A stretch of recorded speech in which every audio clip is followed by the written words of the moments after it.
The slap echoed through the grand hall like a gunshot.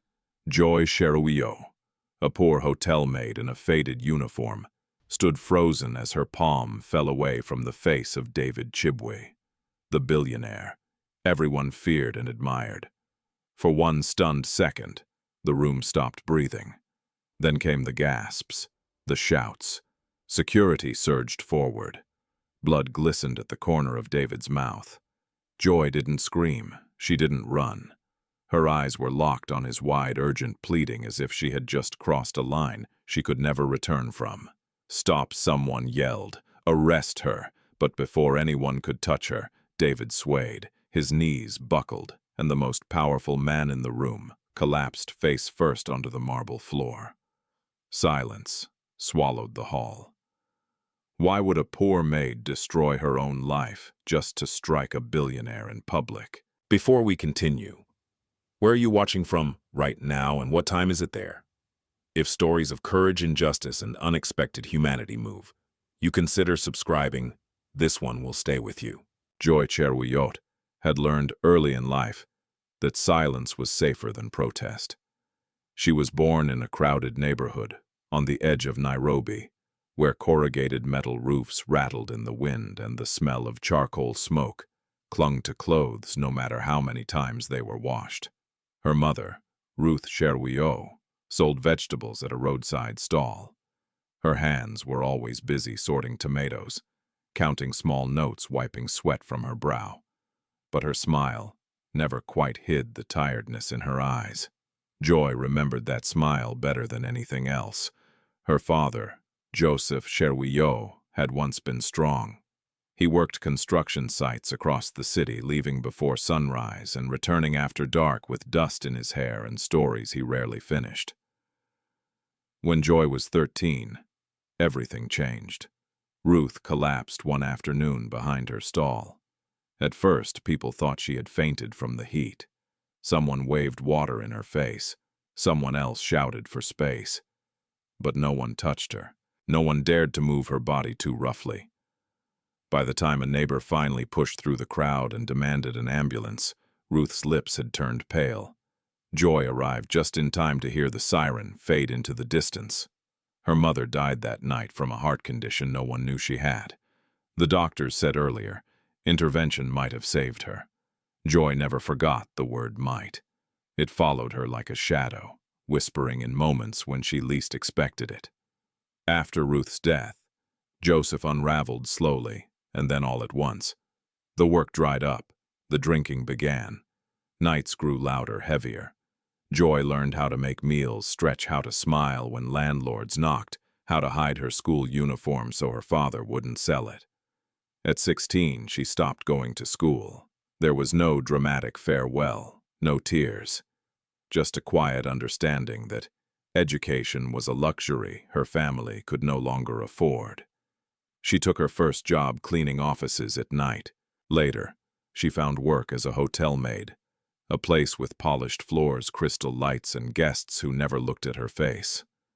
The hotel was in the heart of the city, a monument to wealth and ambition. Joy scrubbed bathrooms larger than her childhood home. She changed sheets that cost more than her monthly wage. She learned the rules quickly. Keep your eyes down, your voice low, your presence invisible. Mistakes were not forgiven. They were recorded. Managers spoke to her without meeting her eyes. Guests snapped their fingers when they wanted something. Some smiled politely. Others didn't bother pretending. Joy accepted it all with the same quiet nod. Survival demanded humility. But there was something inside her that never fully learned how to disappear. At night, when she returned to the single room she shared with her father, Joy replayed memories of her mother's final moments. The crowd, the hesitation, the fear of doing the wrong thing. Ruth's body on the ground waiting for permission to be saved. Joy began to read everything she could about medical emergencies, old pamphlets from clinics, articles on her phone when data allowed. She wasn't trained, she wasn't certified, but she learned to recognize signs: shortness of breath, dizziness, the way a body warns before it gives up. Knowledge became her quiet rebellion. At the hotel, Joy noticed things others missed. A guest who leaned too heavily on the wall, a woman whose hands shook as she signed a bill. She never interfered unless asked. She had learned that unsolicited concern could be punished. Still, she watched. Her only friend at work was Halima Musa, a soft-spoken woman with kind eyes and a laugh that surprised people who underestimated her. Halima had been there longer and understood the unspoken hierarchies better than anyone. She often warned Joy, "This place does not reward good intentions, only obedience." Joy nodded. She understood, and yet something in her resisted the idea that obedience was the highest form of virtue. On the morning of the gala, the same day everything would change. Joy woke before dawn. Joseph was asleep on the thin mattress, an empty bottle on the floor beside him. She covered him with a blanket, before leaving a habit formed long ago. At work, the hotel buzzed with tension. Important guests were arriving. Billionaires, politicians, investors. The kind of people whose names appeared in newspapers and whose presence demanded perfection. Joy was assigned to the upper floors and later, unexpectedly, to the main hall. It should have felt like an honor. Instead, a strange unease settled in her chest. She noticed him almost immediately. David Chibwe moved differently from the others. Taller than most, dressed with effortless precision, he carried himself with the confidence of someone used to command.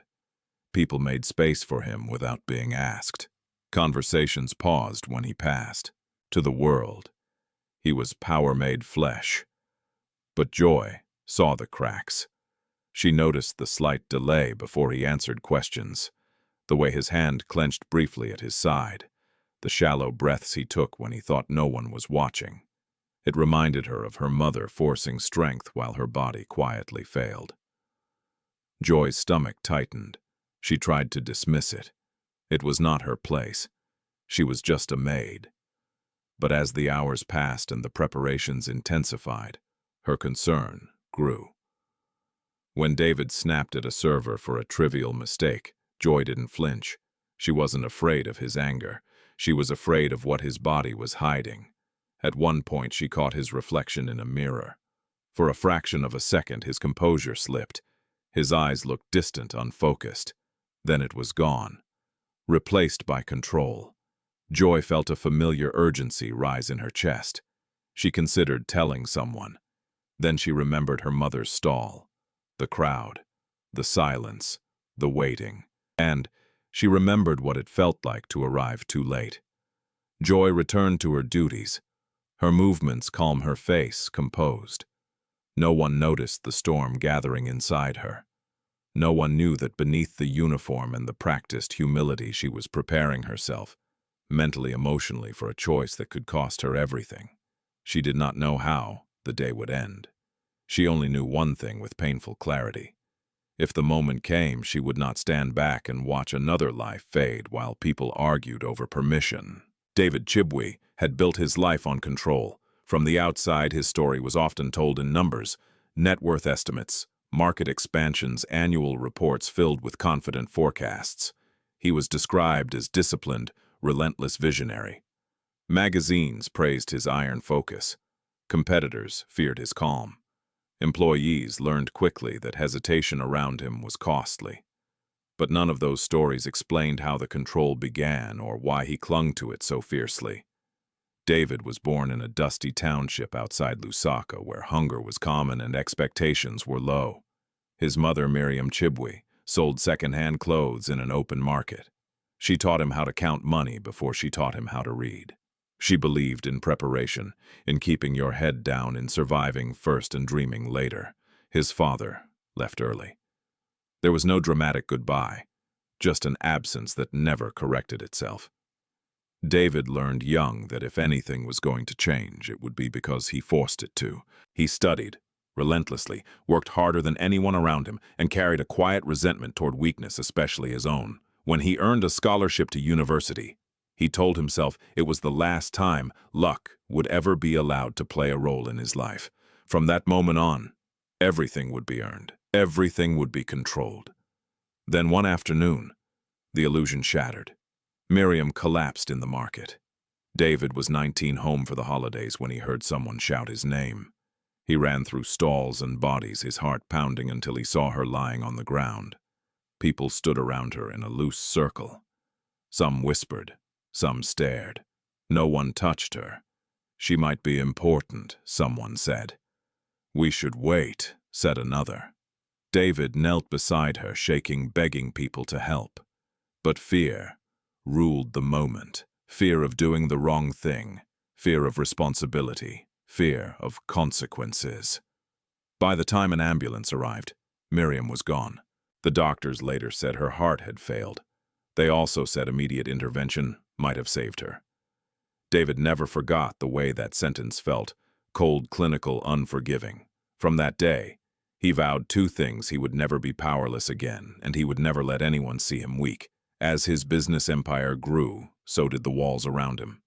He kept people at a distance. He replaced vulnerability with authority. When doctors first warned him about his heart genetic exacerbated by stress, he listened politely and ignored them completely. Rest was a suggestion.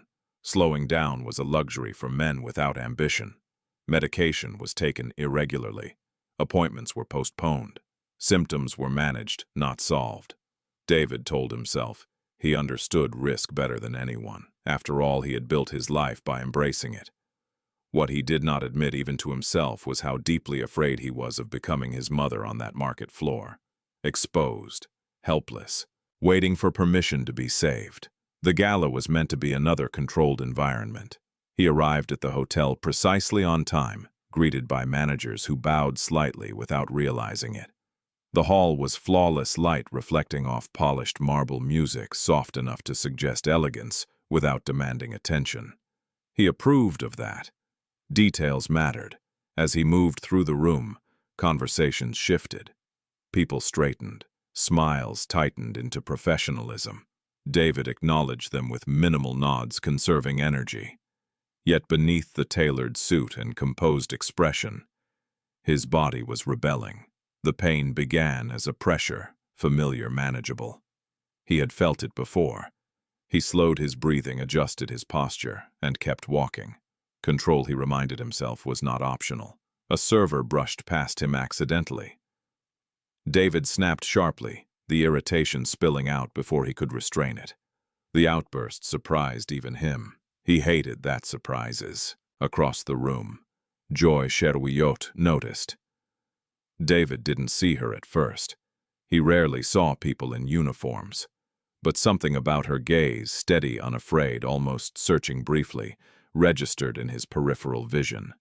It annoyed him. He looked away. As the evening progressed, the pressure in his chest intensified. He ignored it.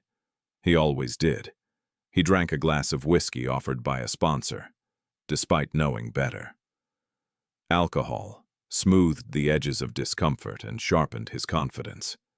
It reminded him of who he was supposed to be.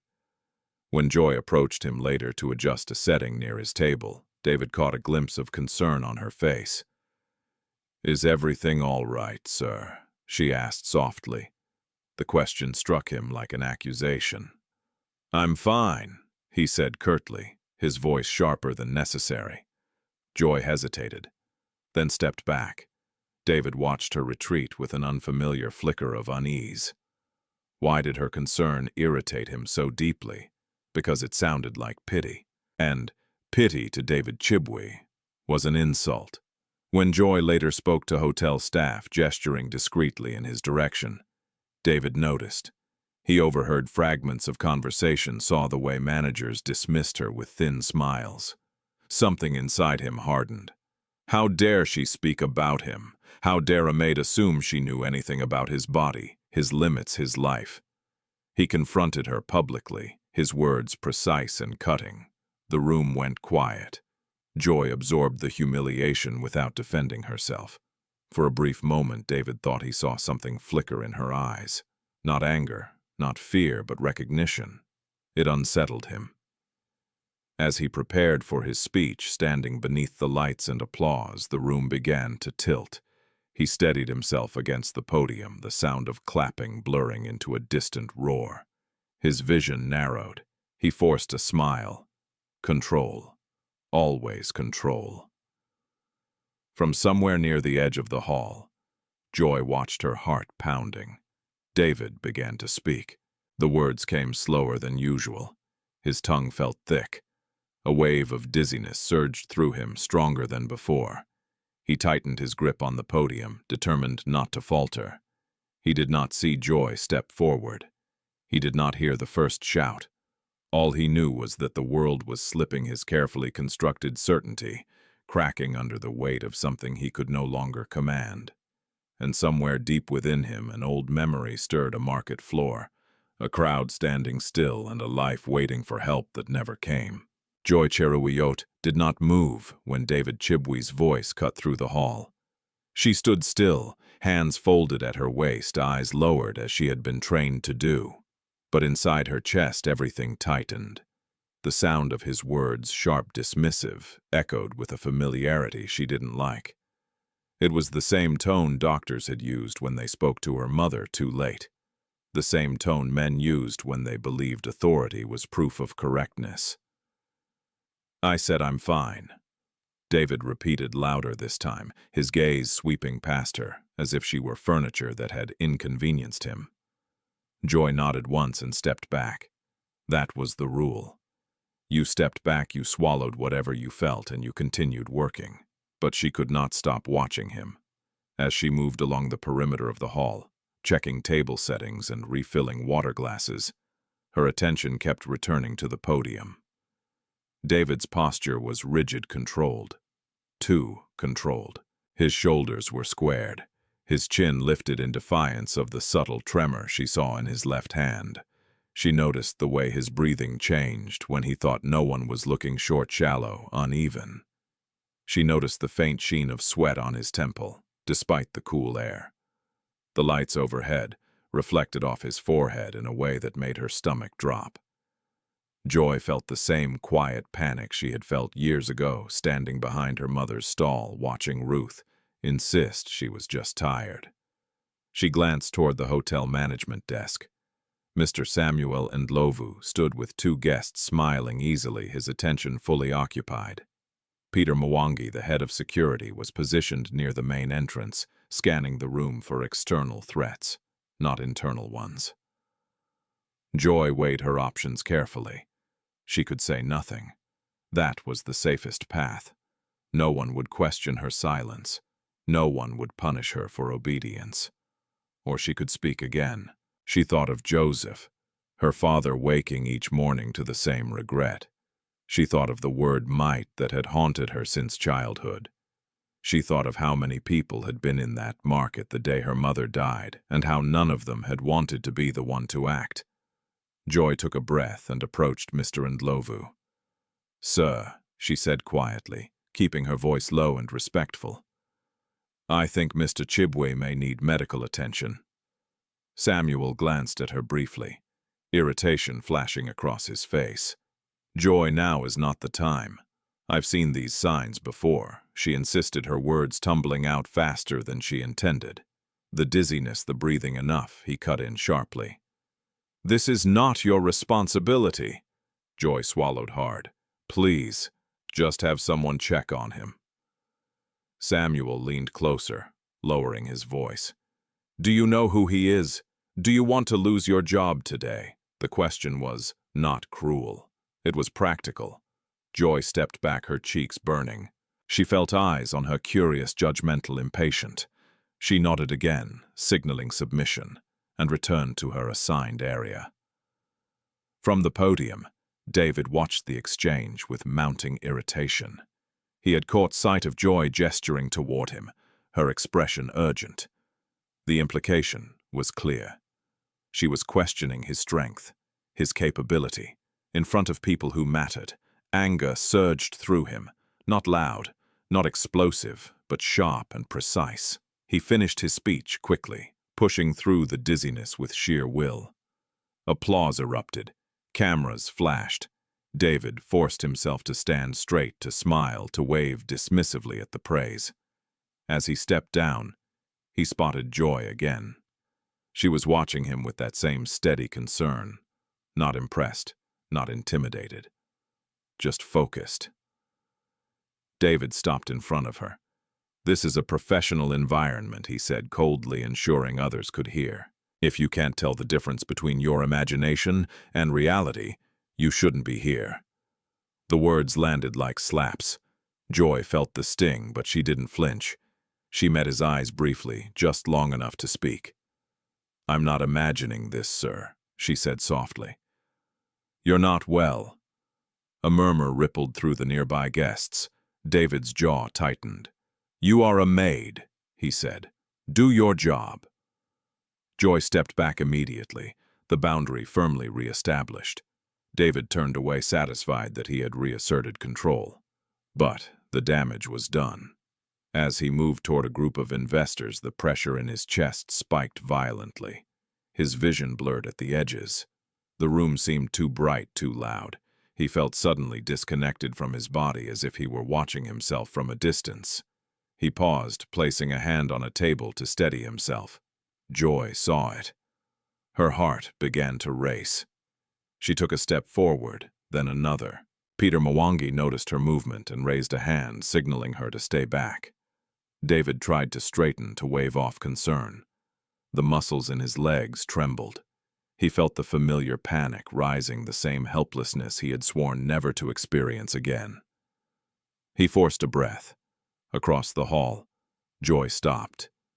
Time seemed to stretch between them. She remembered kneeling beside her mother, begging strangers to help. She remembered the waiting, the way fear disguised itself as politeness, as caution, as respect for invisible rules. She felt the same choice pressing against her now. Joy looked around the hall, at the expensive suits, the polished shoes, the carefully curated indifference. No one was moving. She realized with sudden clarity that everyone was waiting for permission, waiting for someone more important to act first. Joy's hands curled into fists. She stepped forward again, faster this time. "Stop her," someone said. Peter moved to intercept her, but Joy slipped past him, her heart pounding so loudly she could barely hear the gasps behind her. She reached David just as his knees began to buckle. He looked down at her, confusion and anger mixing in his eyes. "What are you doing?" he demanded, his voice unsteady. Joy did not answer. She raised her hand. The moment stretched a fraction of a second, where every possible future hovered undecided. Then she struck. The sound cracked through the hall, sharp and undeniable. David's head snapped to the side. The room exploded into chaos. Joy felt the impact reverberate through her arm, but she did not recoil. She watched David's eyes widen briefly, his body stiffen and then collapse. As he fell, Joy reached out instinctively, but security surged forward, grabbing her arms, pulling her away. She did not resist. Her gaze never left David's motionless form on the marble floor. For one suspended moment, the room was silent. Then the shouting began. Joy's heart hammered as she was dragged backward, her feet skidding against the polished surface. She heard accusations, curses, disbelief. She felt hands gripping her shoulders, her wrists. But beneath the noise, a single thought anchored her. She had acted. Whatever came next.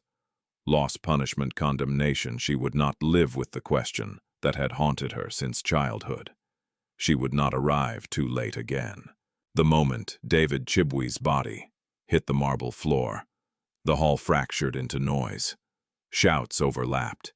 Chairs scraped backward. Phones were raised instinctively, recording before understanding.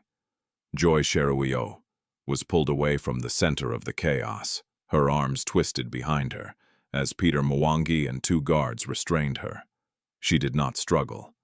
Her eyes stayed fixed on David, on the unnatural stillness of his chest, on the color draining from his face. "Are you out of your mind?" someone yelled near her ear. Joy did not answer. "Get her out of here!" another voice shouted. Mr. Samuel Ndlovu pushed through the crowd, his face pale beneath the practiced composure of a hotel manager who had lost control of his domain. "Call an ambulance," he barked. then turned sharply toward Joy. "What did you do?" "I tried to help him," Joy said, her voice trembling, but clear. "He's in danger. Please, he needs enough," Samuel snapped. "You assaulted a guest, a very important guest." Joy swallowed. "He was collapsing. I saw it." Peter tightened his grip. "You crossed a line," he said, not unkindly but firmly. "Whatever you thought you were doing, this is serious." Across the hall, someone knelt beside David, checking for a pulse. Others stood back, afraid to touch him, afraid to be responsible for what might follow. The irony twisted painfully in Joy's chest. "Move!" a voice shouted. Medical staff from the hotel rushed in with a stretcher, their movements urgent but uncertain. David's breathing was shallow, erratic. His lips had taken on a bluish tinge. Joy tried to step forward again. "His airway," she began. Peter pulled her back. "Stay where you are." She watched helplessly as they lifted David, fumbling slightly, adjusting his position. Every second felt too slow. Every hesitation felt like an echo from the past. As the stretcher rolled away, Joy's knees weakened. She steadied herself, forcing her breathing to slow. The adrenaline that had carried her through the moment drained suddenly, leaving exhaustion in its wake. The crowd parted as the medical team exited. Conversations resumed in hushed tones, speculation spreading faster than understanding. "Did you see that she just attacked him? Who does she think she is? People like her are dangerous." Joy was escorted toward a side corridor, the soft carpet muffling her footsteps. The brightness of the hall faded behind her, replaced by fluorescent lights and the sterile smell of disinfectant. Halima Musa appeared briefly at the edge of the corridor, her eyes wide with fear. "Joy," she whispered, helpless. Joy managed a small nod before being pulled further away. In a small security office, Joy was seated in a chair. Her wrists were not cuffed, but the presence of 2 guards made the situation clear. Mr. Ndlovu paced the room, running a hand over his face. "This is a disaster," he muttered. "A complete disaster." Joy sat quietly, her hands folded in her lap. Her body shook now, the delayed reaction to what she had done. She pressed her feet into the floor, grounding herself. "You understand the gravity of this," Samuel said, finally stopping in front of her. "You struck one of the most powerful men in the country." Joy looked up at him. "I understand he was dying." Samuel stared at her, incredulous. "You are not a doctor." "No," Joy agreed. "But I've seen this before. That doesn't give you the right." "Would it have been better if I did nothing?" she asked quietly. The question hung in the air unanswered. Samuel turned away. "Security will handle this. Authorities will be notified." Joy nodded. She had expected as much. Minutes passed, then more. Time lost its shape. From outside the office, fragments of conversation drifted in. David Chibwe had been taken to the hospital. His condition was critical. No further details were available. Joy closed her eyes briefly. She thought of her father, Joseph, waking up alone that night. She thought of the rent due at the end of the month. She thought of how quickly a life could unravel. Still beneath the fear there was a quiet certainty. She had not acted out of anger, or defiance, or pride. She had acted out of memory. When the police arrived, the mood shifted decisively. Formal, heavy, unforgiving. Joy stood as instructed, answering questions calmly. Yes, she had struck him. No, she had not been provoked. Yes, she understood that assault was a crime. "Why did you do it?" one officer asked, his tone skeptical. "Because he was losing consciousness," Joy replied. "His breathing was failing. I believed stimulating him could prevent immediate collapse." The officer exchanged a look with his partner. "And where did you learn this?" "From watching my mother die," Joy said simply. There was a pause. Nevertheless, procedures were followed. Statements were taken, reports were filed. Joy was informed she would be questioned further pending the outcome of David Chibwe's condition. As she was escorted out of the hotel, cameras flashed. The night air hit her face cool and sharp. She shielded her eyes instinctively, overwhelmed by the sudden attention. By morning, the story had spread everywhere. Headlines were ruthless. Hotel maid attacks, billionaire at gala violence, erupts at elite event security failure, or worker gone rogue. Joy's face appeared on screens, frozen mid-movement, her hand raised, her expression unreadable. Commentary followed swiftly, confidently. She looks unstable. This is what happens when boundaries disappear. An example must be made. Social media was less restrained. Messages poured in, some threatening, some mocking, a few confused. No one asked why. They only asked, how dare she? At home, Joseph watched the footage in stunned silence. His neighbors whispered outside the door. He turned off the television and sat heavily on the edge of the bed, his hands shaking.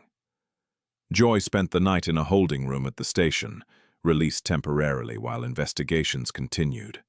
Sleep did not come easily. Every time she closed her eyes, she saw David falling. She replayed the slap again and again, questioning the force, the timing, the aftermath. Had she acted too soon? Too hard, not enough.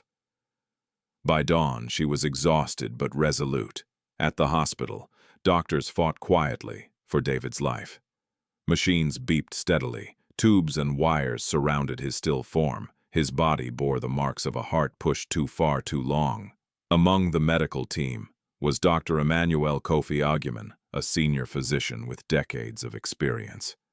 He reviewed the timeline carefully, noting the collapse, the loss of consciousness, the brief return of responsiveness before complete shutdown. He paused, frowning slightly. Did anyone stimulate him before he collapsed fully? He asked. A nurse hesitated. There was an incident at the hotel. Dr. Agyeman leaned forward. What kind of incident? A woman struck him, the nurse said cautiously. Security intervened immediately. Dr. Agyeman was silent for a moment. Then he said slowly, thoughtfully, that may have mattered more than anyone realizes. Back at the station, Joy sat alone, unaware that somewhere nearby the narrative was beginning, quietly, reluctantly, to crack. The hospital never truly slept. Even in the early hours of the morning, fluorescent lights hummed softly above polished floors, and the smell of antiseptic lingered in the air like a warning. Machines beeped in steady rhythms, marking the thin line between life and absence. In the intensive care unit, David Chibwe lay motionless, his powerful frame reduced to a still figure surrounded by wires and blinking monitors. Dr. Emmanuel Kofi Agyeman stood at the foot of the bed, arms folded, his expression unreadable. He had seen men like David before, successful, relentless, convinced that discipline alone could outsmart the human body. Their charts always told the same quiet story: ignored symptoms, postponed treatment, bodies pushed past reason. What made this case different was not the diagnosis. It was the timing. The collapse had been sudden, yes, but not complete. There was a brief neurological response before full cardiac failure. Dr. Agyeman said to the junior doctors gathered around him. That window is unusual. One of them glanced at the chart. The security report says the patient was struck just seconds before he lost consciousness. Dr. Agyeman nodded slowly. Exactly. He did not say more. Not yet. In another part of the city, Joy Cheruiyot sat on the edge of her narrow bed, her phone buzzing relentlessly beside her. She hadn't answered a single message since being released from the station. Fear had wrapped itself around her chest like a tightening band. Joseph sat across from her, his shoulders slumped, his eyes hollow. He had not raised his voice once since she returned home. That silence frightened her more than anger ever could. You shouldn't have done that, he said finally, his voice hoarse. Joy looked at him. I know, They will destroy you, he continued. People like him don't lose. People like us disappear. Joy swallowed. I couldn't watch it happen again. Joseph turned away, rubbing his face. He wanted to argue, to remind her of consequences of survival, of how close they always were to losing everything. But the truth sat heavily between them. He had watched Ruth die, while the world waited. By mid-morning, Joy's employer called. Her dismissal was brief and formal. No accusations, no discussion. Just a statement that her services were no longer required, effective immediately. Joy thanked the voice on the other end of the line before hanging up. She sat quietly for a long time afterwards, staring at the wall. Losing her job hurt, but not in the way she had expected.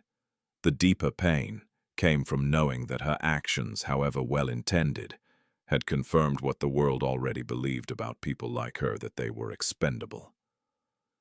At the hospital, David's condition remained critical. News outlets camped outside the entrance, broadcasting speculation in endless cycles. Analysts debated security failures.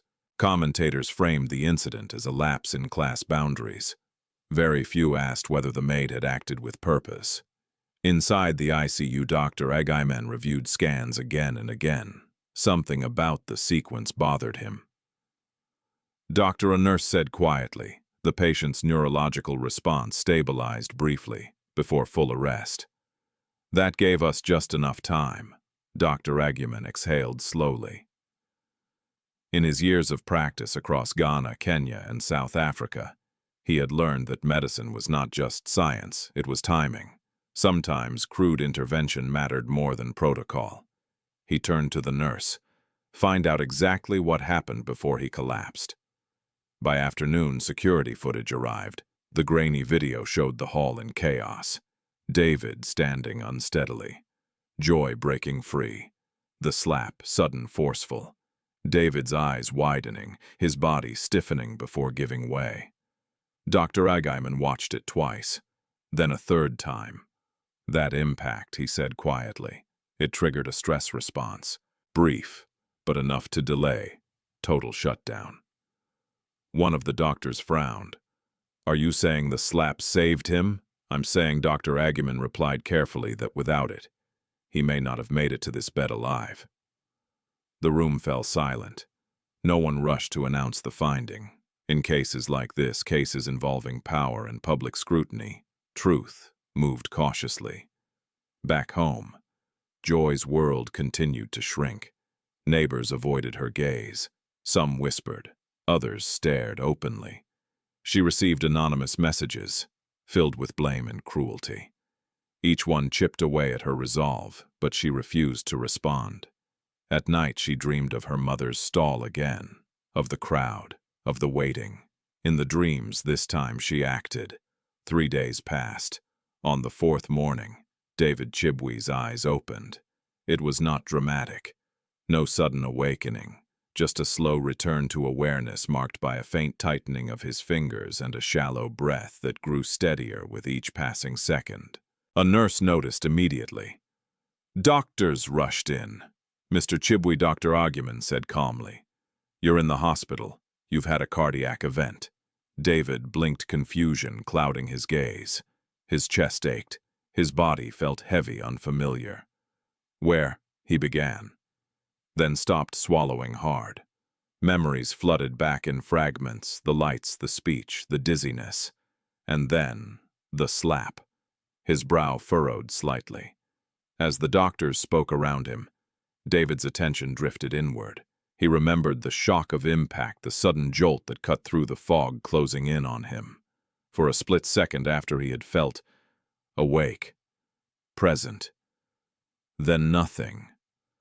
"Doctor," he said weakly. Dr. Agaiman leaned closer. "Yes, who?" "Was the woman." The room went still. "The woman?" Dr. Agaiman asked gently. "The maid," David said. "The one who hit me." Dr. Agaiman studied his face carefully. "Do you remember her clearly?" David nodded faintly. "She was trying to help me. It was not a question." Dr. Agaiman did not answer immediately. Instead, he said, You're alive because several things happened at exactly the right time. David closed his eyes briefly.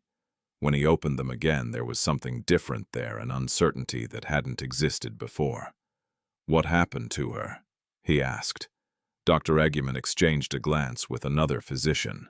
She was detained, questioned. Her actions are being investigated. David's jaw tightened. For the first time since waking, his heart rate spiked, not from fear but from recognition. Somewhere deep inside him, an old memory surfaced. A market, a crowd, his mother lying still while people hesitated. He understood now with unsettling clarity what Joy had seen and why she had acted. "Find her," David said, his voice gaining strength. "I want to speak to her." Dr. Eggman hesitated. "That will take time." David met his eyes. "Then take it."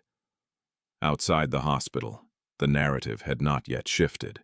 Joy was still framed as the aggressor, the intruder, the unstable worker who crossed a line she did not belong near. But inside the ICU, a different story was beginning to form, one that challenged power, class, and the cost of intervention. And at its center was a question no one had wanted to ask before. What if the person everyone condemned was the reason David Chibwe was still alive? Joy Cheruiyot stopped leaving the house after the 5th day. It wasn't fear that kept her inside, it was exhaustion. Every time she stepped onto the narrow street outside her building, she felt eyes on her. Some curious, some judgmental, a few openly hostile. Her name had become shorthand for scandal, her face a symbol stripped of context. At night, sirens echoed in the distance, blending with the hum of the city. Nairobi moved on indifferent to individual ruin. Joy lay awake on her thin mattress, staring at the ceiling, replaying the moment again and again. Not the slap, but what came just before it. David's unsteady stance, the way his eyes had briefly lost focus, the certainty that had flooded her then sharp and undeniable. She wondered if he was alive. No news outlet answered that question clearly. Reports were vague, critical but stable. Under observation. Sources say, uncertain. Uncertainty was a familiar place. Joseph watched her quietly from across the room. He had stopped drinking entirely since the incident, as if sobriety were a small act of repentance for a lifetime of absence. He wanted to comfort her, but words failed him. What could he say? That she had done the right thing, that it would all be okay. He had said those things before. They had never been true. At the hospital, David Chibwe lay propped slightly upright, surrounded by machines that hummed with quiet authority. His body ached in ways he had never allowed himself to acknowledge. Every breath felt deliberate, measured. Dr. Emmanuel Kofi Ogyeman stood beside him, reviewing charts. "You're fortunate," the doctor said calmly. "Your heart took significant strain. Recovery will require discipline." David gave a faint, humorless smile. "I thought discipline was my strength." Dr. Ogyeman returned the smile gently. "The body has its own limits. Ignoring them is not strength." David turned his head slightly, staring at the ceiling. "The woman," he said again. "Joy Cheruiyot." Dr. Ogyeman nodded. "That's her name. What's happening to her?" The doctor hesitated. "Public opinion has not been kind. She's lost her job. She's under investigation." David closed his eyes. For years he had believed power insulated him from consequence. Now he saw how easily it redirected consequence onto others. "I want to see the footage again," David said. Dr. Ogyeman studied him. "Are you sure?" "Yes." The video played on a tablet screen. David watched himself from a distance, confident, dismissive, brittle. He saw Joy approach, saw himself humiliate her publicly, saw the slap sudden and decisive. He flinched, not from pain, but recognition. She had not hesitated. "Pause it," he said. The frame froze on Joy's face, mid-motion. Not angry, not desperate, focused. She knew, David murmured. Dr. Agaiman nodded. Yes. David swallowed. His throat tightened unexpectedly. In another part of the hospital, administrators debated quietly. Lawyers advised caution. Public relations teams warned against premature statements. David Chibwe was not just a patient, he was an institution. Any word from him would ripple outward. We should wait, one advisor said. Let the investigation conclude. David listened silently from his bed. Wait, the same word that had echoed in the market decades ago. No, he said finally, his voice firmer than anyone expected. We will not wait. The room fell silent. I want the truth documented, David continued. Medical, legal, public. A lawyer cleared his throat. Sir, this could complicate. She saved my life, David said. If that complicates things, so be it. By evening, Dr. Agaiman completed his report. It was careful, precise, impossible to dismiss. External physical stimulus likely delayed full cardiac arrest, contributing to patient survival. The wording was deliberate, the implication unmistakable. Joy did not know any of this. She sat at the small table in her room, sorting through unpaid bills, her fingers moving mechanically. Halima had called earlier, whispering updates from the hotel, nothing good. Joy listened politely, then thanked her, and ended the call. Hope felt dangerous. She refused to invite it in. A knock sounded at the door. Just after sunset. Joseph stiffened. Joy froze. The knock came again, firmer this time. Joseph rose slowly and opened the door. Two people stood outside, a woman in a dark suit and a man holding a folder. Joy Cheruiyot, the woman asked. Joy stepped forward, her heart racing. Yes, I'm here on behalf of David Chibwe. The name hit her like a physical force. He's alive, Joy asked before she could stop herself. The woman nodded. He is, and he has requested to speak with you. Joy felt the room tilt. Joseph moved beside her. About what? The woman's gaze softened slightly. About what you did. Joy hesitated. Fear surged of accusations, of legal traps, of being crushed by forces she could not see. I didn't do anything wrong, she said quietly, more to herself than anyone else. We believe that, the woman replied. Joy's hands trembled. She folded them tightly when she asked. Tomorrow morning, the woman said, at the hospital. That night, Joy did not sleep. She sat by the window watching headlights trace lines through the darkness. Every possible outcome played through her mind. Gratitude, blame, silence, retaliation. She prepared herself for none of it. At the hospital the next morning, Joy walked slowly through the corridors, escorted by staff who avoided her eyes. The air felt heavier than before. Outside David's room, she stopped. Dr. Agaiman met her there. You're brave, he said quietly. Joy shook her head. I was desperate. He studied her for a moment. Sometimes they look the same. He opened the door. David Chibwe lay inside, thinner, paler, stripped of the aura that had once filled rooms. When he saw Joy, his eyes widened slightly. For a long moment, neither spoke. Then David did something no one expected. He tried to sit up. Don't, Joy said instinctively, stepping forward. David smiled faintly. Still watching out for me. Joy stopped herself, suddenly unsure of her place. I owe you an apology, David said. Joy's breath caught. For humiliating you, he continued. For not listening. For thinking my power made me untouchable. Joy said nothing. Her throat was tight. I remember the moment before I collapsed, David said quietly. I remember you trying to warn us, and I remember the slap. He met her eyes. You didn't attack me, he said. You intervened. Something inside. Joy cracked. Tears filled her eyes, surprising her with their force. She turned her face, slightly ashamed of the release. I didn't want to be brave, she whispered. I just didn't want to be too late again. David absorbed the words slowly. You weren't, he said. Outside the room, the machinery of power was already shifting. Statements were being drafted. Reports circulated. The narrative trembled on its axis.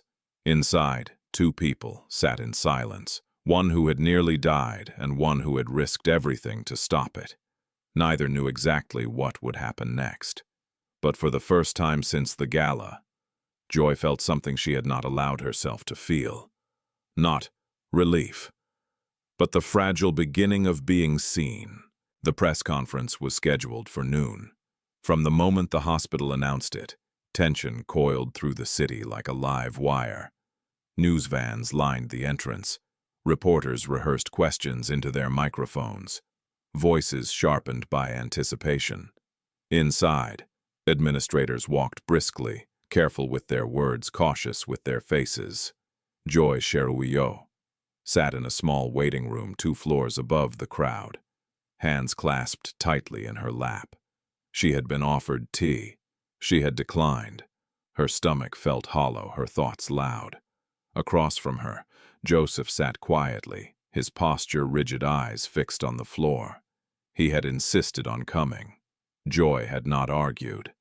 This doesn't mean they'll be kind, he said at last. I know, Joy replied.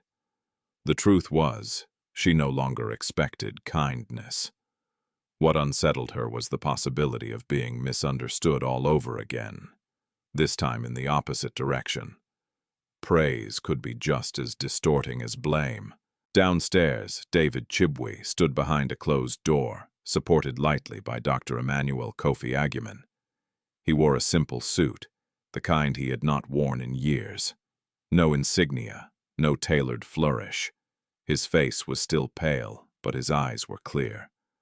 You don't have to do this today, Dr. Agyeman said gently. Your health.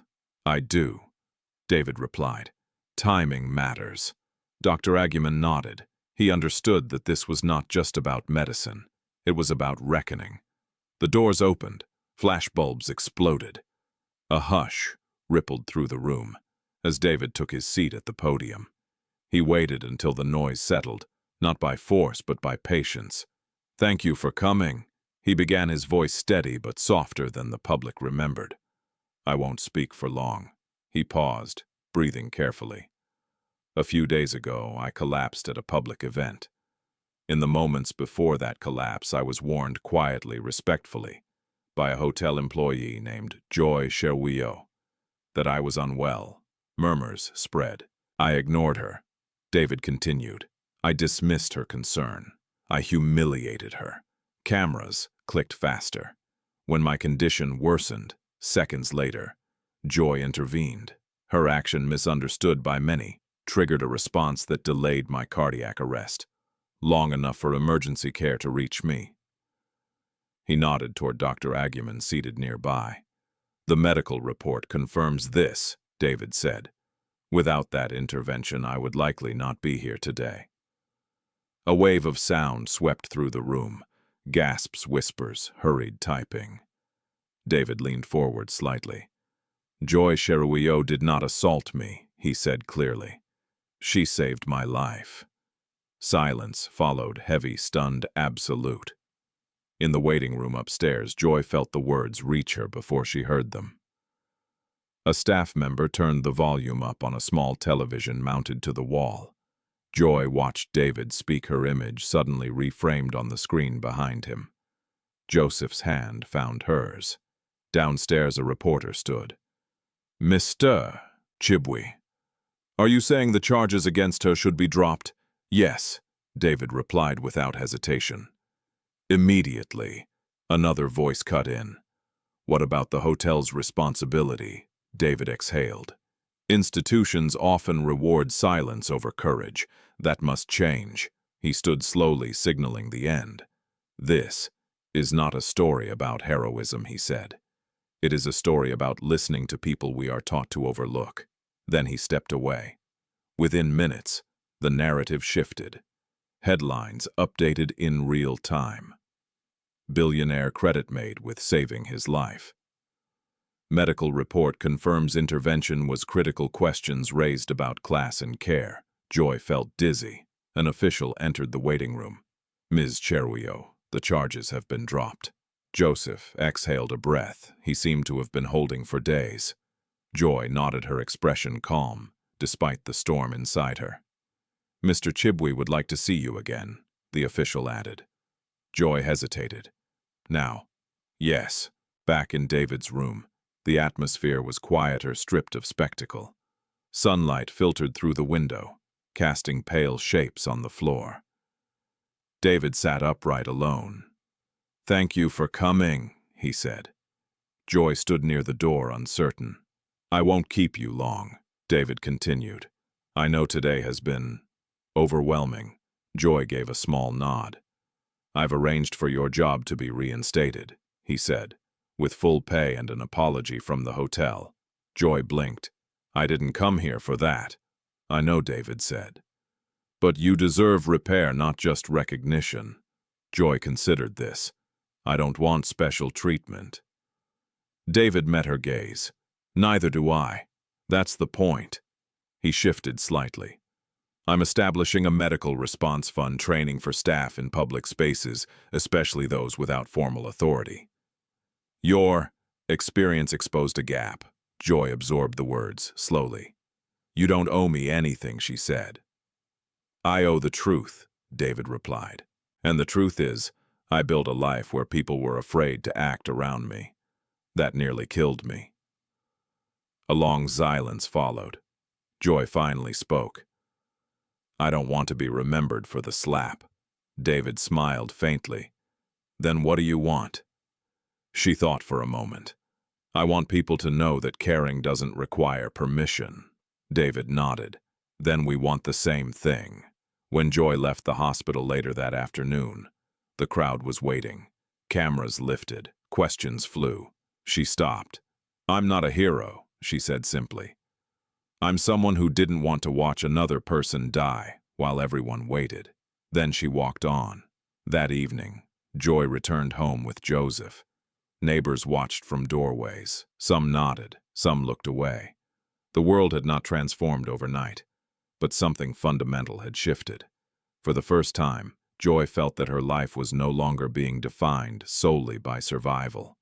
The future remained uncertain, but it was no longer invisible. And somewhere in the city, a system had been forced, however briefly, to listen. The city did not soften overnight. Although the press conference had shifted, the narrative reality moved at a slower, more uneven pace. For every headline that praised Joy Cheruiyot, there were dozens of comments questioning her motives, her methods, her place. The internet did not apologize as quickly as it accused. Joy felt this most clearly when she returned to the hotel. She had been invited not to resume work immediately, but to attend a formal meeting with management. The building looked the same as always, glass doors gleaming, uniforms pressed, marble floors reflecting ceiling lights. Yet everything felt different. She felt different. As she walked through the lobby, conversations paused. Some staff glanced at her with admiration. Others avoided her eyes entirely. A few looked uncomfortable, as if her presence forced them to confront something they would rather forget. Mr. Samuel and Lovu greeted her with a stiff smile in the conference room. "Joy," he said, gesturing for her to sit. "Thank you for coming." Joy took her seat calmly, her hands resting in her lap. She noticed how carefully everyone chose their words now. Authority, she realized, could reverse itself just as quickly as it imposed itself. "We would like to formally apologize," Samuel continued, "for how the situation was handled, for dismissing your concerns." Joy listened without interrupting. "We are prepared to reinstate you," he said, "with compensation for lost wages." Joy nodded once. "I appreciate the apology." There was a pause, but Samuel prompted, sensing hesitation. "But I won't be returning to my old position," Joy said evenly. The room shifted. Samuel frowned slightly. "Is there something else you had in mind?" Joy took a breath. "What happened wasn't just about me. It was about a system that taught everyone in this building to ignore warning signs if they came from the wrong person." Samuel leaned back, considering her words. "I'm not asking for a promotion," Joy continued. "I'm asking for training, clear protocols, permission for staff to speak up when someone is in danger, regardless of their role." Silence followed. One of the senior administrators cleared her throat. "That would require policy changes." "Yes," Joy said simply. "That's why it matters." Samuel exchanged looks with his colleagues. Finally, he nodded slowly. "We will review this." Joy stood. "That's all I wanted." Outside the hotel, the world pressed in again. Reporters lingered. Passers-by whispered. A stranger approached her hesitantly. "My brother died like that," the woman said quietly. "In a bus station. People thought he was drunk." Joy felt the familiar ache in her chest. "I'm sorry," she said. "Thank you for not looking away," the woman replied before disappearing into the crowd. Not all encounters were kind. Joy received a formal notice 2 days later, informing her that despite the dropped charges, a civil complaint was being considered by one of David Chibwe's sponsors, who claimed the incident had caused reputational damage to the event. The irony would have been laughable if it weren't so exhausting. David responded immediately. His legal team shut the complaint down within hours. Publicly, "This matter is closed," his statement read. "Any attempt to penalize Miss Cheruiyot for saving my life will be treated as harassment." The clarity of his words stunned many. Joy read the statement on her phone, late that night sitting beside Joseph at their small table. Her father shook his head slowly. "I spent years teaching you to keep your head down," he said, "and it almost destroyed you." Joy reached for his hand. "You taught me to survive," she said gently. "I just learned something else, too." At the hospital, David continued his recovery under strict supervision. Slowing down did not come naturally to him. Stillness made space for thoughts he had spent decades outrunning. He thought about power, how easily it silenced people, without needing to raise its voice. How often he had mistaken compliance for respect. He asked Dr. Aguiman questions he had never asked anyone before. "How many patients ignore early signs?" David asked one afternoon. "Most of them," the doctor replied, "especially the ones who think responsibility means endurance." David nodded. "And how many survive because someone intervened without permission?" Dr. Aguiman smiled faintly. "More than the records show." David stared out the window. "That needs to change." Plans began quietly. A foundation was drafted, not in David's name but focused on emergency response education in public spaces. Training programs for hotel staff, transport workers, security teams. Not just CPR, but recognizing when protocol must give way to urgency. Joy was consulted, not showcased. She insisted on that distinction. "I don't want to be the face," she told David during one of their brief meetings. "I want the message to stand without me." David respected that. Still, the world insisted on symbols. Joy was invited to panels, interviews, campaigns. She declined most of them. Each refusal felt like reclaiming something private. Yet, she did not disappear. She volunteered at a local clinic twice a week, assisting nurses learning formally what she had once learned out of desperation. The staff treated her as an equal, not a headline. One afternoon, Halima visited her there. "They're talking about you everywhere," Halima said, half smiling. "Some of them finally realize we're not invisible."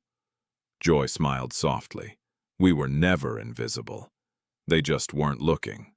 Not everyone was ready to learn. Online arguments raged. Some insisted Joy had acted recklessly. Others praised her courage while missing the point entirely. Joy stopped reading comments. Healing, she realized, required boundaries too. The real shift came quietly, almost unnoticed. At a bus terminal across the city, a security guard intervened when an elderly man collapsed without waiting for approval. At a shopping center, a cleaner called emergency services when a child showed signs of distress, ignoring a supervisor's initial dismissal. Small things, unrecorded, uncelebrated, but they mattered. Joy heard about them through messages passed along through nurses, through people who said, "I thought of you." She corrected them gently. "Think of the person in front of you," she said. "That's enough." Months later, Joy stood outside the hotel again, not as an employee, but as a participant in a staff training session. She watched as cleaners, guards, managers sat side by side, learning the same information, asking the same questions. No hierarchy, no silence. For the first time she felt that what had happened had not been swallowed by spectacle. It had become something else. A crack, and through it, the possibility that fewer people would be left waiting on the ground while others debated permission. Joy returned home that evening, tired but steady. Joseph was cooking, humming softly to himself, a habit he had not practiced in years. "You look lighter," he said. Joy smiled. "I feel anchored." Outside the city pulsed with its usual rhythm. Inequities remained, injustices persisted, but somewhere within that noise a quieter truth had taken root. Courage did not always look like shouting. Sometimes it looked like refusing to look away and standing firm when the world tried to push you back into silence. Time changed the shape of everything, but not all at once. For Joy Cheruiyot, the days that followed were quieter on the surface, yet heavier beneath. The storm of headlines had begun to fade, replaced by newer scandals, fresher outrage. But the echoes remained in sideways glances, in the way conversations paused when she entered a room, in the careful tone people used when they spoke her name. She had learned that vindication did not erase consequence, it only rearranged it. Joy's training at the clinic intensified. What had started as volunteering became something more deliberate. She arrived early, stayed late, asked questions that embarrassed no one and impressed everyone. Nurses showed her how to read monitors, how to recognize silent danger, how to act without panic. "You already have the instincts," one of them told her. "Now you're giving them structure." Joy absorbed the knowledge hungrily, not for status, not for recognition, but because learning felt like a way of honoring her mother, of turning pain into preparation. Meanwhile, the legal machinery surrounding the gala continued to grind forward. Although criminal charges had been dropped, the incident triggered multiple internal investigations. The hotel's insurance company demanded reports. Sponsors quietly threatened to withdraw funding unless accountability was demonstrated. Lawyers debated liability in language so abstract it seemed to erase the human element entirely. Joy was summoned more than once to give statements. Each time she told the same story. Not defensively, not emotionally, just truthfully. "I recognized the signs," she said. "I acted when no one else would. Some listened, some nodded politely and moved on. Others, particularly those with reputations to protect, looked for cracks." One afternoon, Joy was called into a formal hearing room arranged by an independent review panel. The setting was intimidating. By design, long table-elevated seats, a panel of professionals whose expressions revealed nothing. A woman at the center leaned forward. "Ms. Cheruiyot, do you believe your actions set a dangerous precedent?" Joy met her gaze calmly. "I believe ignoring a dying person because of protocol sets a more dangerous one." A murmur rippled through the room. Another panelist spoke. "What if others imitate your actions without understanding the risks?" Joy nodded. "That's why training matters. Silence is not safer than informed action." The questioning lasted over an hour. When it ended, Joy walked out exhausted but composed. She did not know if she had convinced them. She only knew she had not betrayed herself. At the hospital, David Chibwe attended his first board meeting remotely since the incident. The screen filled with familiar faces, men and women accustomed to his decisiveness, his impatience. They expected reassurance, stability, control. What they did not expect was honesty. "I won't be returning to my previous schedule," David said. "Nor will I tolerate systems that punish intervention." A board member frowned. Are you suggesting policy reforms based on a single near death? David interrupted calmly. Yes. He outlined the Foundation's mission, the partnerships being formed, the financial commitment he was making personally. Some directors objected. Others shifted uncomfortably. You're risking investor confidence, one warned. David nodded. I already risked my life by ignoring reality. I won't repeat that mistake. The meeting ended without consensus, but with something else. Unease. Power rarely welcomed reflection. Joy and David spoke less frequently now. When they did, it was brief, purposeful. There was no attempt at friendship, no forced intimacy, just mutual respect and an understanding that their paths had intersected for a reason that did not require permanence. Still, the world insisted on connecting them. An investigative journalist published a long-form piece weeks later, tracing the incident beyond the spectacle. It named patterns: class hierarchy, institutional paralysis, fear masquerading as professionalism. It quoted doctors, security guards, hotel workers. It quoted Joy. It also named resistance. Emails leaked from sponsors discussing containment. Internal memos warning staff against overcorrection. The article went viral. Not because it was sensational, but because it was precise. Public pressure mounted again, this time in a different direction. The review panel released its findings shortly after. Joy read the document alone, sitting at the clinic during a lunch break. The conclusion was measured, but unmistakable. Joy Cheruiyot's actions were justified under emergency circumstances. Institutional failure to respond promptly contributed to the escalation of the incident. Mandatory training protocols were recommended. Joy exhaled slowly. Not relief, not triumph, closure. The clinic director noticed her expression. Good news, she asked. Joy nodded, the kind that doesn't celebrate itself. That evening, Joy walked home through the city, letting the sounds and smells ground her. Vendors called out. Traffic surged. Life, indifferent and persistent, carried on. At home, Joseph was waiting with an envelope in his hands. It came today, he said, offering it to her. Inside was a letter handwritten. Joy recognized the name immediately. David Chibwe. She hesitated, then read. The letter was not long. It did not thank her again. It did not promise anything extravagant. It said only this: I spent my life believing that control was the same as safety. You showed me that attention is more powerful than authority. Whatever you choose to become next, know that you have already changed more lives than you may ever see. Joy folded the letter carefully and placed it in a drawer. Some things did not need to be displayed. Later that night, as she lay in bed, Joy felt something unfamiliar settle in her chest. Not tension, not vigilance, but space. She realized that for the first time since her mother's death, she was no longer living entirely in reaction to loss. She was building forward, deliberately, patiently, without needing permission.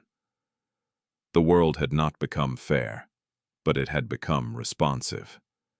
And that, Joy understood, was where real change began. The first time David Chibwe left the hospital without an escort, the city felt unfamiliar. Not hostile, just louder than he remembered. The traffic horns, the calls from street vendors, the rhythm of movement that refused to slow for anyone's recovery. He sat in the back of a modest sedan, not his usual armored convoy, watching life pass by the window, with a new attentiveness that surprised him.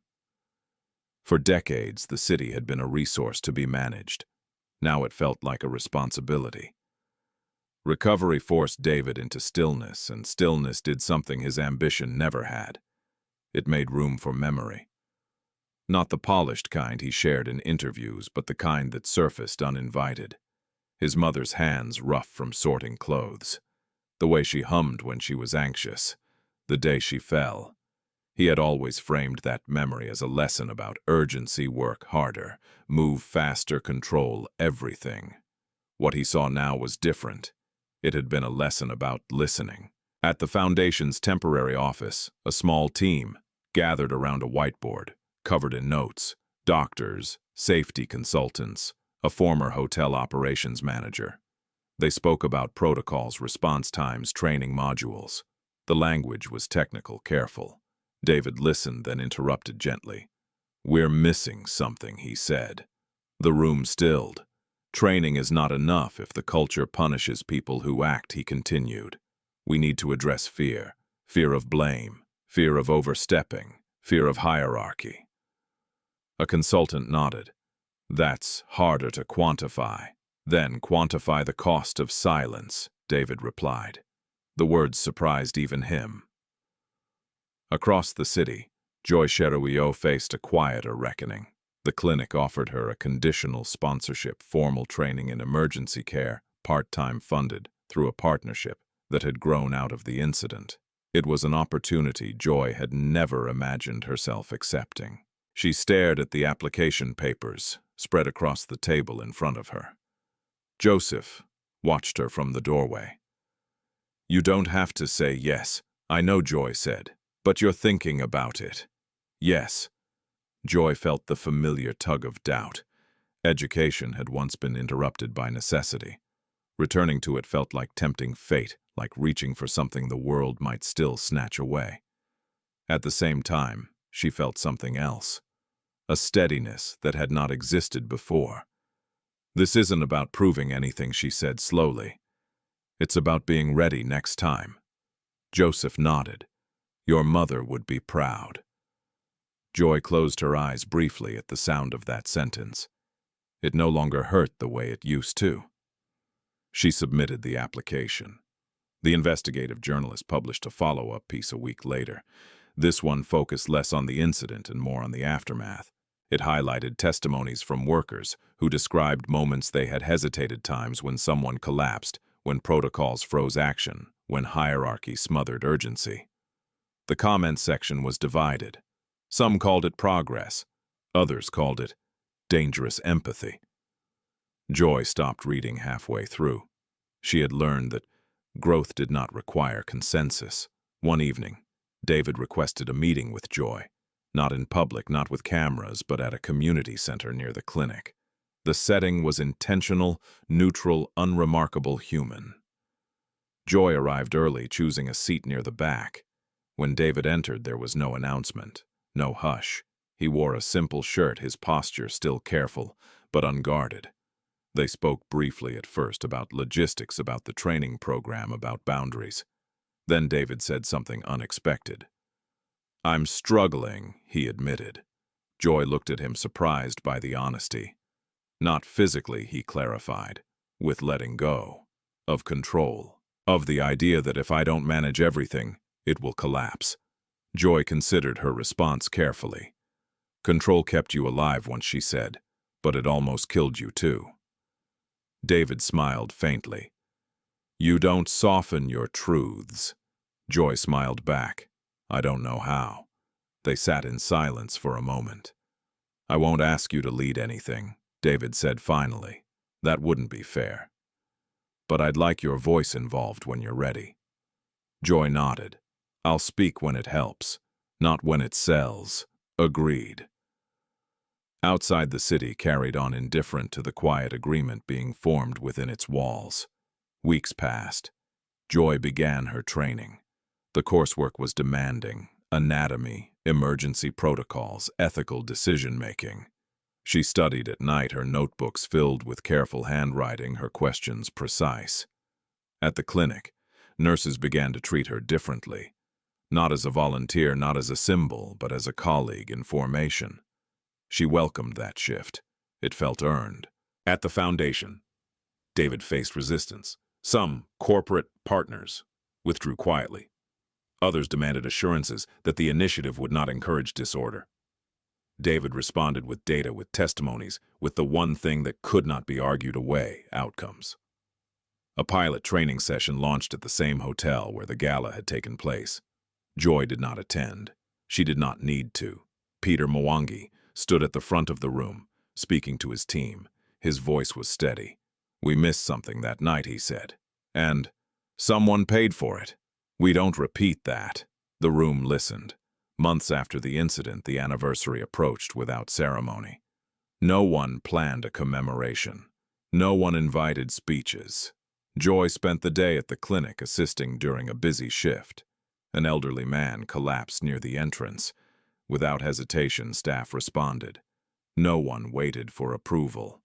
Joy watched from a distance as the man stabilized, then was taken inside. She felt a quiet satisfaction. Not pride, but alignment. That evening, she walked home under a sky bruised with sunset. Joseph was cooking again, a habit now routine. The radio played softly in the background. "How was your day?" he asked. Full Joy said, "In a good way." Later, alone in her room, Joy reread a passage from her notes about ethical action under uncertainty. She underlined a sentence twice. When outcomes are unclear, responsibility lies in attention, not authority. Across the city, David stood on his balcony, the night air cool against his skin. He held no phone, no documents. Just the city before him, alive and uncontained. For the first time, he did not feel the urge to command it. He felt the responsibility to be part of it. Two lives, once separated by hierarchy and assumption, now moved forward on parallel paths, changed not by spectacle but by the slow, deliberate work of listening and learning. The crisis that had once defined them was receding. What remained was something quieter. Commitment. The summons arrived on a Thursday morning, folded neatly inside a plain envelope. Joy Cheruiyot recognized the seal immediately, the Ministry of Labor and Public Safety. Her heart sank, not from fear but from fatigue. She had learned that progress rarely moved in straight lines. It circled, it tested, it returned to old battlegrounds with new language. Joseph watched her open the letter at the kitchen table. "They're calling me to testify," Joy said quietly. "A public hearing." Joseph nodded slowly. "About the hotel, about everything," she replied. "The incident, the response, the policies." He sighed. "Will it change anything?" Joy folded the letter carefully. "It has to." The hearing was scheduled for the following week. Public, recorded, framed as a review of emergency response standards in private institutions. The wording sounded neutral. The implications were not. Joy knew what this meant. She would be placed under scrutiny again, this time not as a criminal, not as a hero, but as a precedent. People would question her judgment, her training, her authority. They would search for reasons to narrow the meaning of what she had done. At the clinic, her supervisor noticed the tension in her shoulders. "You don't have to go alone," the woman offered. Joy smiled faintly. "I won't." David Chibwe was informed the same day. His advisors urged caution. "You've already made your position clear," one said. "There's no need to insert yourself again." David listened, then shook his head. "This isn't insertion, it's responsibility." He requested to testify as well. The hearing hall was austere rows of wooden seats, a raised panel microphones that amplified even the smallest tremor. Cameras lined the back wall.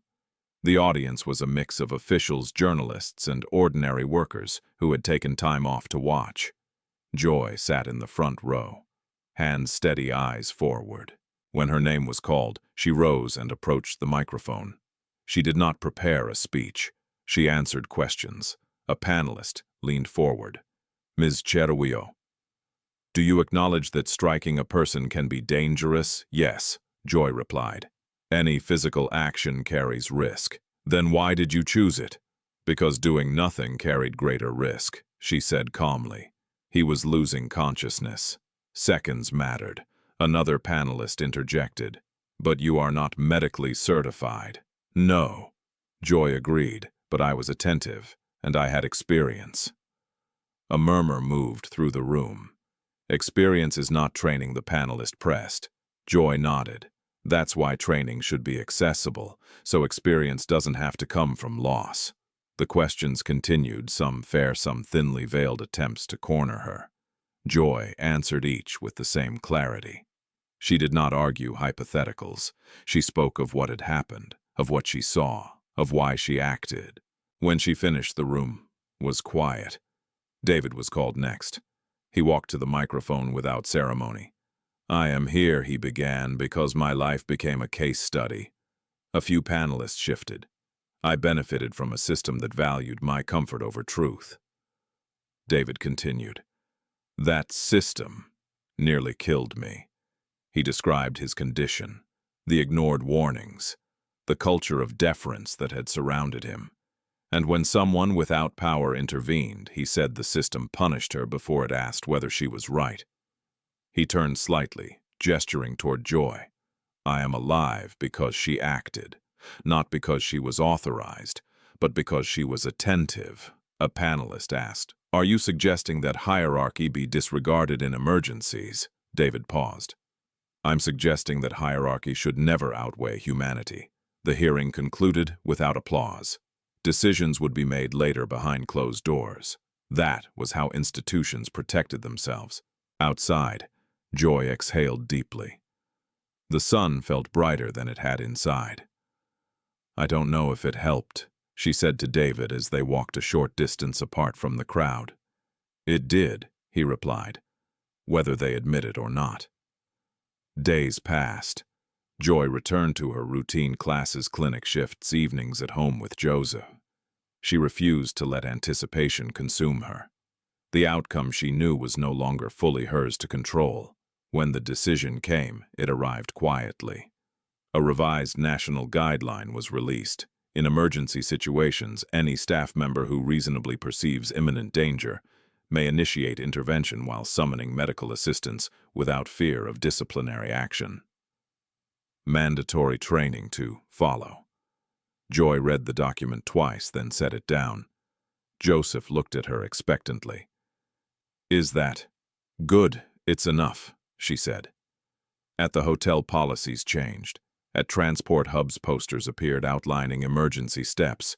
Training sessions multiplied. None of it mentioned Joy by name. That mattered more than people realized. One evening, as Joy walked home, she passed the spot where a street vendor had collapsed months earlier, an incident she had only heard about in passing. A small plaque now marked the wall nearby, listing emergency numbers and instructions.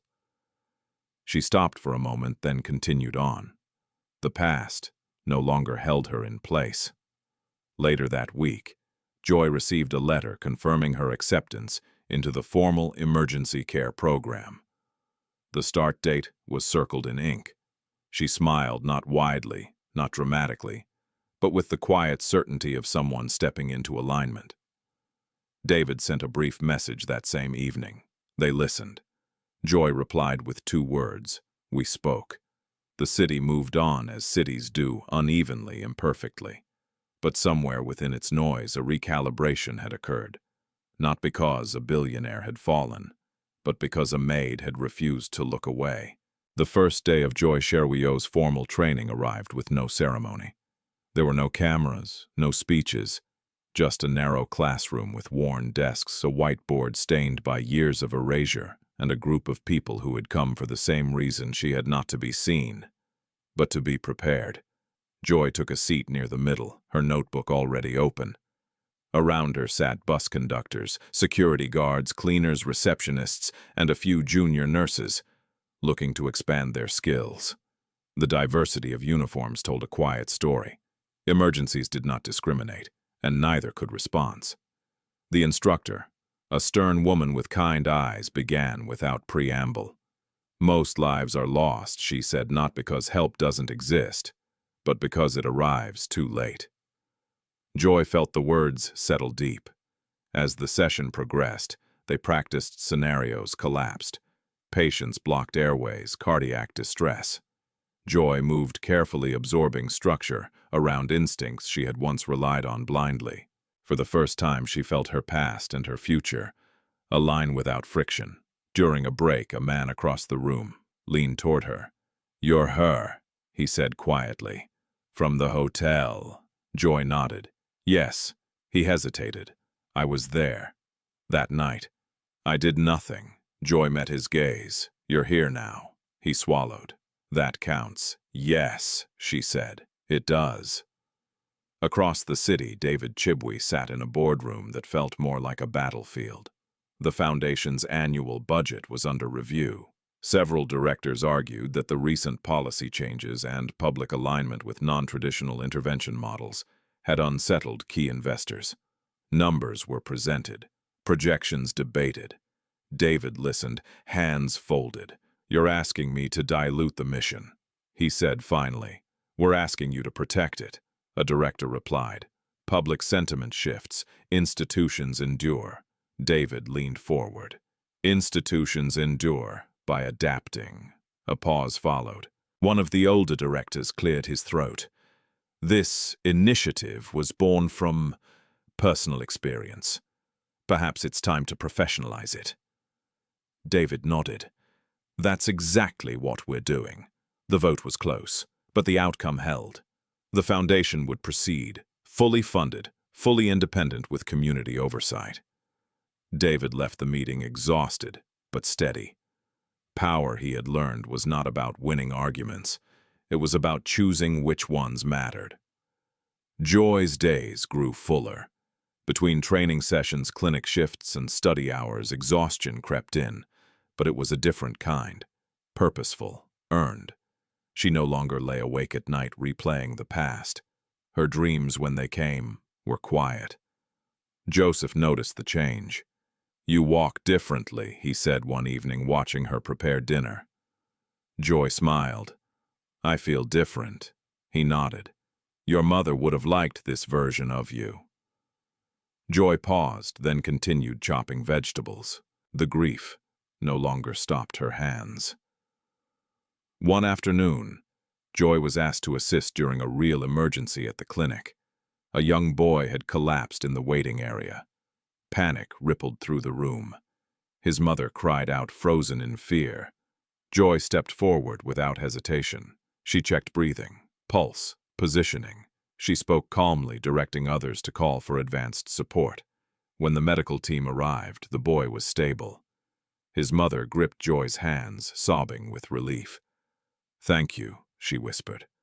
"Thank you for not waiting." Joy felt something settle in her chest. Not pride, but confirmation. This was what readiness felt like. News of the incident never reached the media, and that was exactly how Joy wanted it. David received the Foundation's first field report that same week. In one paragraph, it documented 3 instances of early intervention in public spaces that had prevented severe outcomes. No names, no fanfare. David read it twice, then forwarded it to the board with a single line. "This is the return on attention." Later, he stood in his office, gazing out at the city. The skyline shimmered alive with movement. Somewhere within it, people were choosing to act sooner, speak louder, wait less. He thought of Joy, not as a symbol but as a reminder. He requested a meeting with the ministry, not to lobby but to listen. He asked clinic directors what they needed. He funded programs without attaching his name. It was the quietest work he had ever done. Joy encountered resistance too. Not everyone welcomed the changes. A supervisor at a transport hub dismissed the new guidelines as confusing. A manager complained that empowering lower-level staff disrupted order. Joy listened, then responded simply. "Order that ignores danger isn't order," she said. "It's delay." Some bristled, others reconsidered. Change, she learned, did not arrive fully formed. It arrived contested. As months passed, the anniversary of the gala approached again. Joy did not mark the date. She had learned that some moments were meant to release their grip. But the city remembered in its own way. A training center opened quietly in the outskirts of Nairobi. Emergency numbers were updated across public venues. Staff practiced drills they had once ignored. One evening, Joy received a message from Halima. "They promoted Peter," it read. "He pushed for the new training." Joy smiled. People changed, not because they were forced, but because they were confronted. That night, Joy sat by her window reviewing notes for an upcoming exam. Outside, the city pulsed with life. She thought of the many moments she would never witness, the interventions that would go unrecorded, the lives that would continue uninterrupted. She preferred it that way. Across the city, David closed his laptop and stood stretching carefully. His heart still required monitoring. Limits still applied. But fear no longer dictated his pace. He sent Joy a short message. "How was your day?" she replied minutes later. "Busy, useful." David smiled. They did not need more words. The story that had once been framed as a scandal was now dissolving into something quieter, sturdier. A practice, a standard, a refusal to look away. And as Joy prepared for sleep, she understood that the greatest shift had not been public or legal. It had been internal. She no longer waited for permission to act, to learn to step forward when it mattered.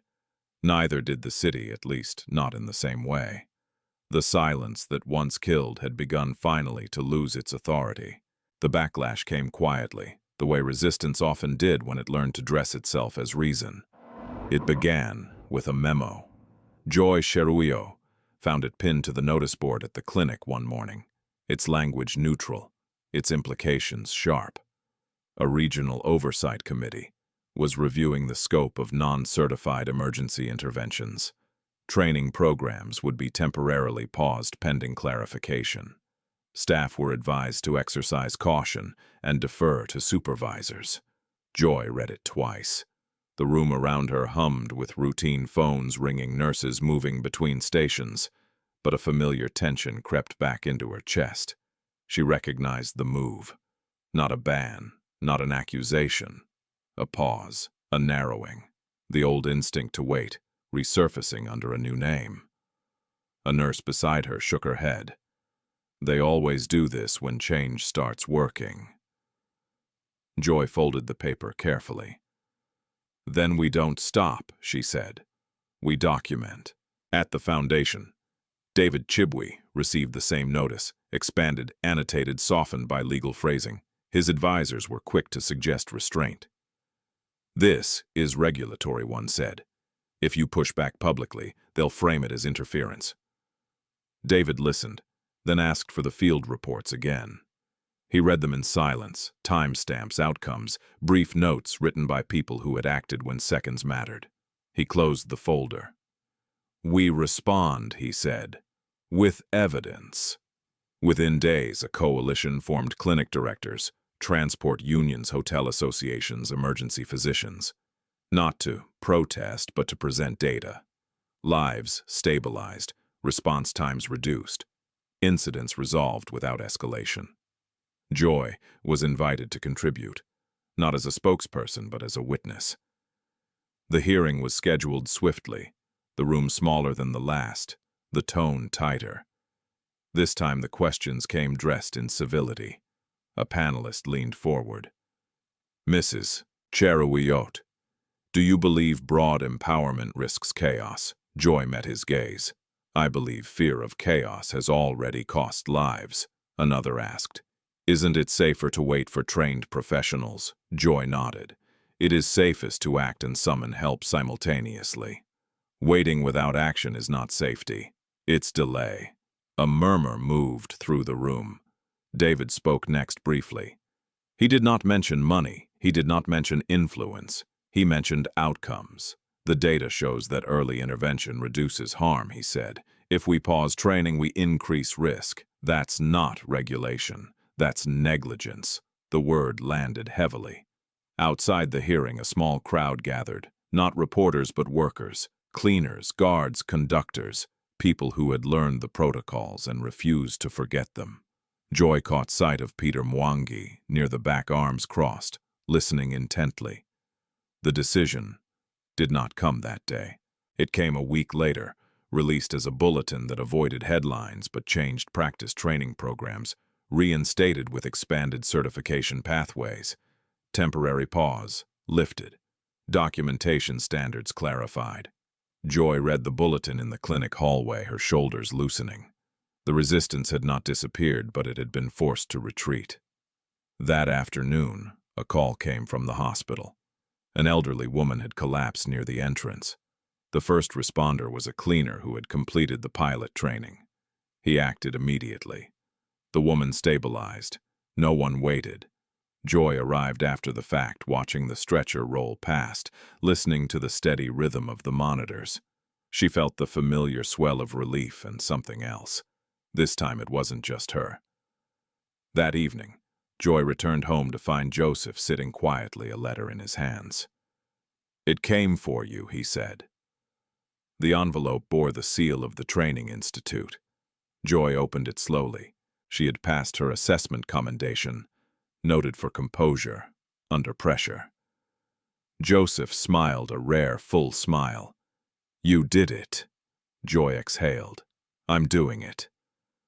Across the city, David stood before his board again. This time there was no argument. The numbers spoke clearly.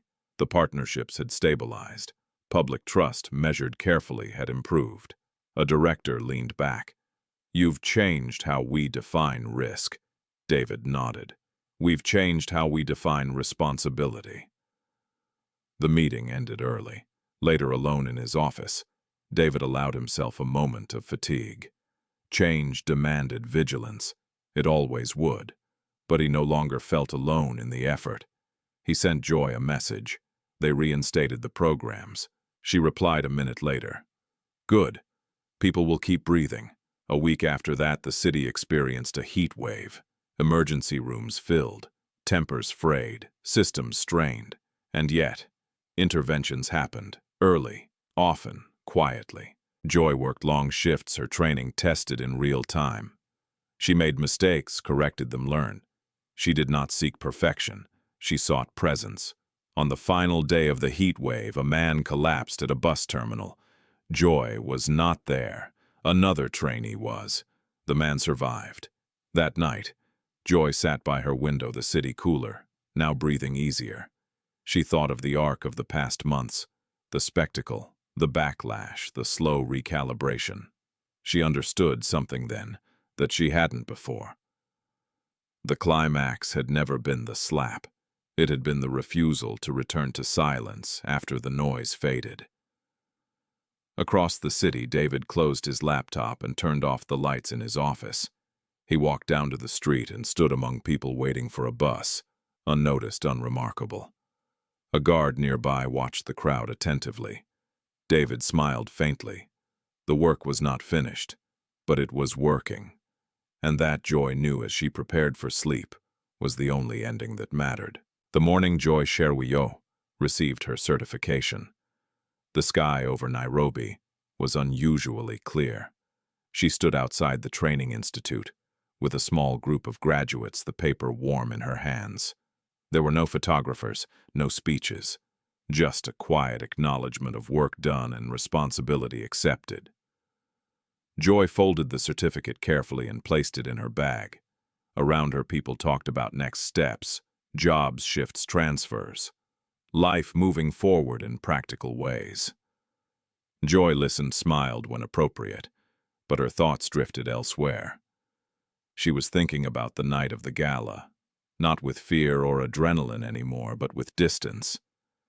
The memory had softened at the edges. It no longer pulled her backward. That, she realized, was healing. At home, Joseph waited with tea already poured. He watched her set the bag down and sit across from him. So he said, "What happens now?" Joy considered the question.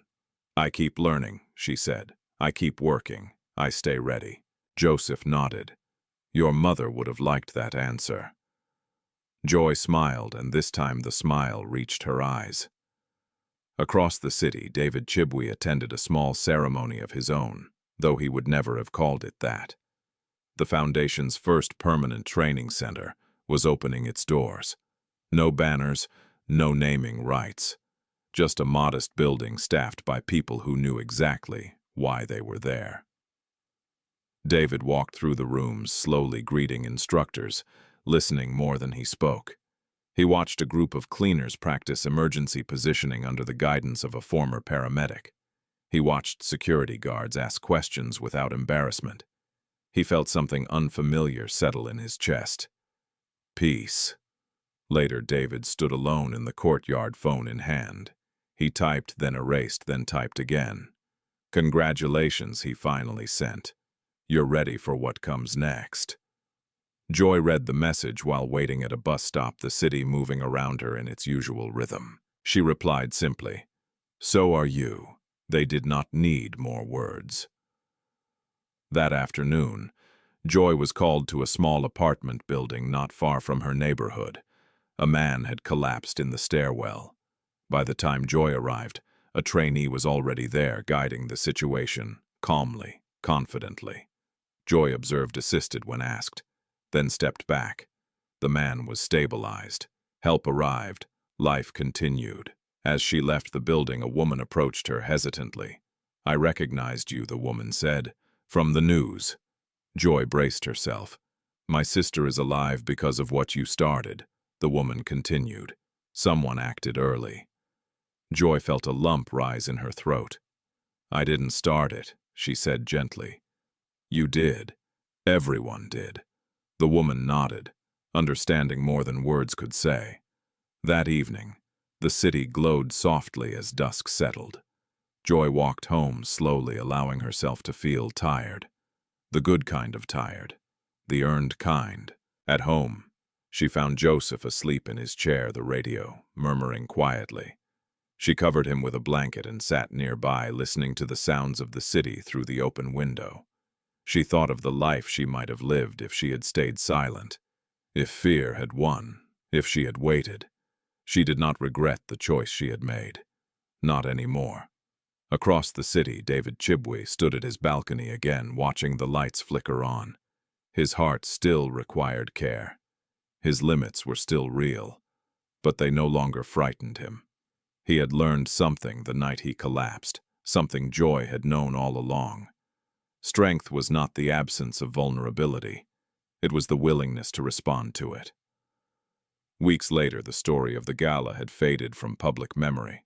Another scandal had replaced it. Another outrage demanded attention. But beneath the noise, something had changed. People acted sooner. They spoke up more easily. They waited less. Joy Cheruiyot continued her work, not as a symbol, not as a headline, but as a woman who had learned to trust her attention and honor it with action.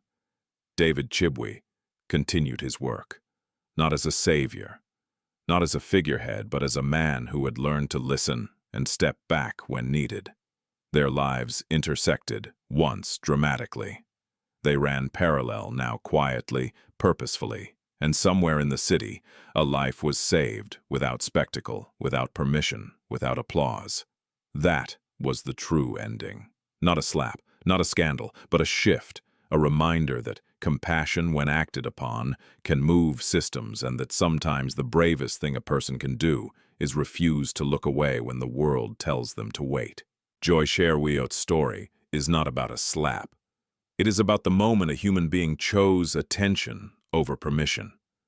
In a world that often teaches us to stay in our place, to wait for authority, to protect ourselves. First, Joy did something quietly radical. She acted when someone's life was slipping away. She did not have power. She did not have status. She did not have guarantees. What she had was awareness, memory, and the courage to refuse silence. And that made all the difference. David Chibwe's survival reminds us of a truth we rarely confront: wealth, influence, and control do not make us invincible. Sometimes they make us harder to save because they surround us with fear, hesitation, and people who wait instead of act. It took the courage of someone the system overlooked to break that pattern. This story teaches us that compassion is not passive. It is not a feeling we admire from a distance. Compassion is a decision, often uncomfortable, often misunderstood, and sometimes costly. Joy paid a price for acting. She was judged before she was understood. But her choice planted something larger than her own outcome. It challenged a culture of delay. It questioned hierarchies that value protocol over people, and it proved that one act of courage can ripple outward, changing how many others respond when it truly matters. Healing, as this story shows, is not always dramatic. Sometimes it looks like systems adjusting slowly, Like people learning to speak up earlier, like lives continuing quietly because someone refused to look away. So the question this story leaves us with is simple and difficult. If you saw someone in danger, would you wait or would you act? If this story moved, you take a moment to share your thoughts in the comments.